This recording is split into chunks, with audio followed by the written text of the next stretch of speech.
Doctor Babasaheb Ambedkar గారు భారతదేశాన్ని ఒక రాజకీయ సామాజిక ఆర్థిక న్యాయం అమలు చేసే పటిష్టమైన ప్రజాస్వామ్య దేశంగా చూడాలని అనుకున్నారు. అందుకే రాజ్యాంగ నైతికతను కాన్స్టిట్యూషనల్ మొరాలిటీని ఆయన పదే పదే నొక్కి చెప్పారు. రాజ్యాంగ నిర్మాత సూచించిన ఆ నైతిక విలువలనే సరిగ్గా పాటిస్తూ మా ప్రజాపాలన సాగిస్తున్నాం. తెలంగాణ ప్రజలు మమ్మల్ని నమ్మి కట్టబెట్టిన అధికారాన్ని మేము ఎవరి వ్యక్తిగత ప్రయోజనాల కోసం తాకట్టు పెట్టకుండా, అధికార పీఠం హోదాగా భావించకుండా ప్రజల జీవన స్థితిగతులు పెంచుతూ మార్పు తెచ్చే విధంగా బాధ్యతగా వహిస్తూ వినమ్రంగా ప్రజలకు నిత్యం జవాబుదారీతనంతో ఉంటూ విస్తృత ప్రజా ప్రయోజనాలే పరమావధిగా పాలన సాగిస్తున్నాం. దశాబ్ద కాలం పాలనా వ్యవస్థల విధ్వంసం, ఆర్థిక అరాచకత్వంతో కూడిన పాలనతో ఛిద్రమైన తెలంగాణ పాలనా ఆర్థిక వ్యవస్థల్ని గాడిలో పెడుతూ తెలంగాణ తాత్కాలిక దీర్ఘకాలిక ప్రయోజనాలు లక్ష్యాలను దృష్టిలో ఉంచుకొని మా ప్రభుత్వం నిరంతరం పనిచేస్తుంది.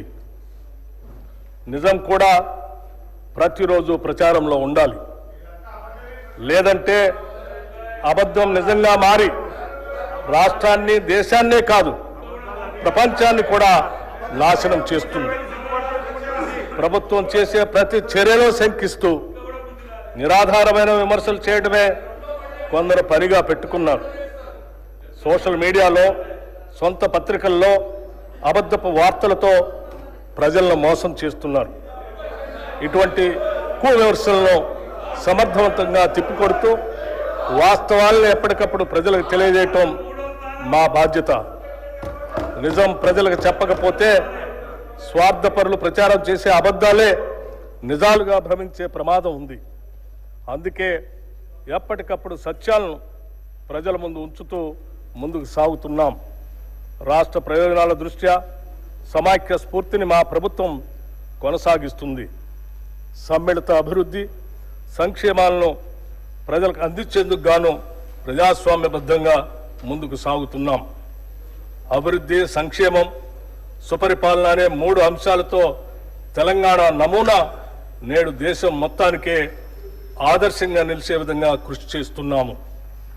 అధికారంలోకి వచ్చిన తొలి ఏడాదిలోనే గత పాలకులు సృష్టించిన సవాళ్లన్నింటినీ ఎదుర్కొని మా ప్రభుత్వం పరిపాలనా సత్తాను చాటుకుంది.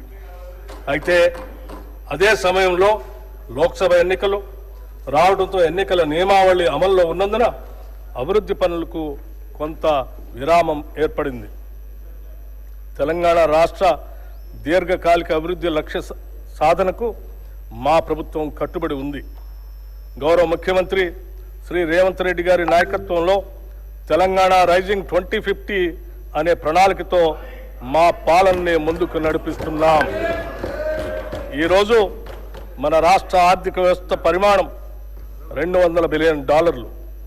రాబోయే 10 ఏళ్ల కాలంలో దీన్ని 5 రెట్లు అభివృద్ధి చేసి $1,000 ట్రిలియన్ వ్యవస్థగా రూపాంతరం చెందే దిశగా మా కార్యాచరణ ఉంటుంది. హైదరాబాద్